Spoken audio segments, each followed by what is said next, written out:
కృషి ఉంటే మనుషులు ఋషులవుతారని విన్నాం.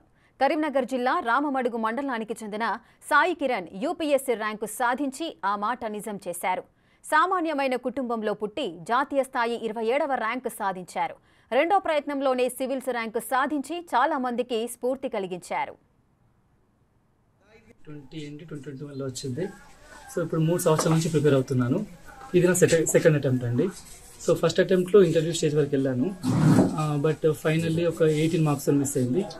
ఇది సెకండ్ అటెంప్ట్తో ఆల్ ఇండియా ర్యాంక్ 27 వచ్చింది. నా ప్రిపరేషన్ మొత్తం వచ్చేసి సెల్ఫ్ ప్రిపరేషన్. హైదరాబాద్లో ఉండేవాడిని, ఉండే రూమ్లో నుంచి ప్రిపేర్ అయ్యాను. సో దాని తర్వాత బట్ ఇంటర్వ్యూ కోసం, మార్క్ టెస్ట్ కోసం కొన్ని ఇన్స్టిట్యూట్స్ టెస్ట్ సిరీస్ తీసుకున్నాను. But most of them on my own preparation and with my friends help. అలా నాకు ఇన్స్పిరేషన్ వచ్చేసి మేజర్లీ బిఆర్ అంబేద్కర్ అంటే చాలా inspired from his vision, his ideas, society పట్ల దృక్పథం, social justice.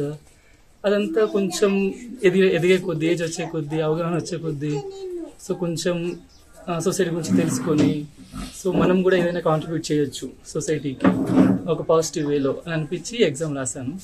So luckily second అటెంప్ట్లోనే మంచి rank వచ్చింది. బీటెక్ సైడ్ నుంచి వెళ్ళి మీరు సివిల్కి ఎట్లా వెళ్ళారు? నా బీటెక్ 2018లో అయిపోయింది. బీటెక్ 2018 నుంచి క్యాంపస్ ప్లేస్మెంట్, అప్పటి నుంచి జాబ్ చేస్తున్నాను. సో ఇప్పటికీ నేను జాబ్ చేస్తున్నా, ప్రిపేర్ అవుతున్నా. సో ఎలా వెళ్ళిందంటే ఫ్రీ టైంలో న్యూస్ పేపర్ చదవడం, అలా చదవడం.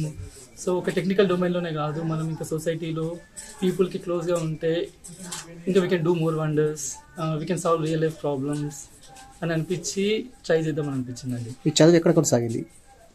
స్కూలింగ్ ఫస్ట్ వెల్చార్లో సరస్వతి స్కూల్లో, దాని తర్వాత 5th నుంచి 10th వరకు Teja high school Vayilapalli, intermediate వచ్చేసి ట్రినిటీ కాలేజ్, బీటెక్ వచ్చేసి ఎన్ఐటి వరంగల్లో ఎలక్ట్రానిక్స్ అండ్ కమ్యూనికేషన్ ఇంజనీరింగ్ చేశాను.